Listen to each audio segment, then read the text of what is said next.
Justin Brownlee nagwala sa unang laban ng Pilipinas sa Asian Games at umiskor ng umiskor.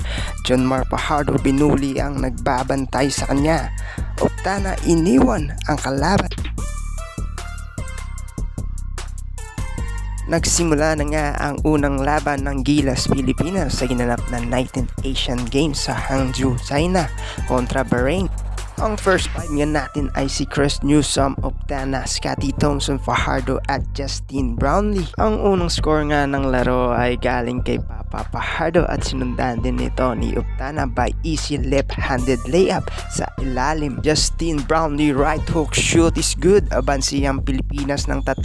Ngunit ay naitabla ito ng kalaban pagkatapos magpakawala ng 3. Justin Brownlee nagalit, umatake na naman para makuha ang lamang.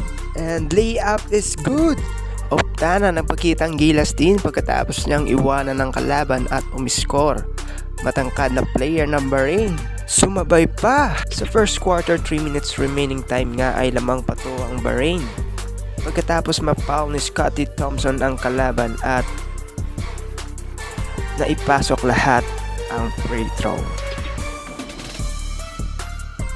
Lamang nga ang Bahrain under 3 minutes remaining time sa first quarter. Kaya pinagalitan ni coach ang team. Buti na lang nandyan si Papa Junmar at nakuha na naman ng Pilipinas ang lamang. After lumamang ng Bahrain ay dinomina na ng Pilipinas ang Bahrain. Hindi na hinayaan ng Pilipinas na lumamang ulit ang Bahrain. CJ Perez nagpakitang gilas din. Papa Junmar Fajardo passed the ball to CJ and good.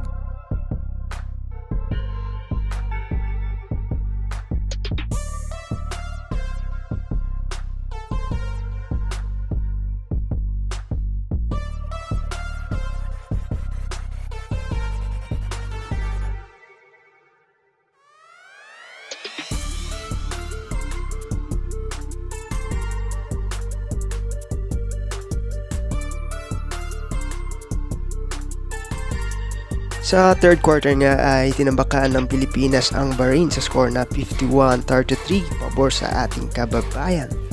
Sa side naman ng Bahrain ay hindi pa rin nawawala ng pag-asa.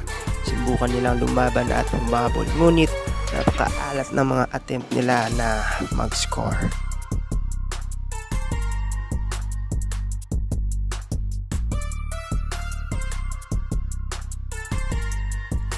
Sa last 36 seconds sa fourth quarter nga ay nakascore pa ang kalaban ng 3 pero hindi pa rin naging sapat. Natapos ang laban sa score na 89-61, panalo ang Gilas Pilipinas.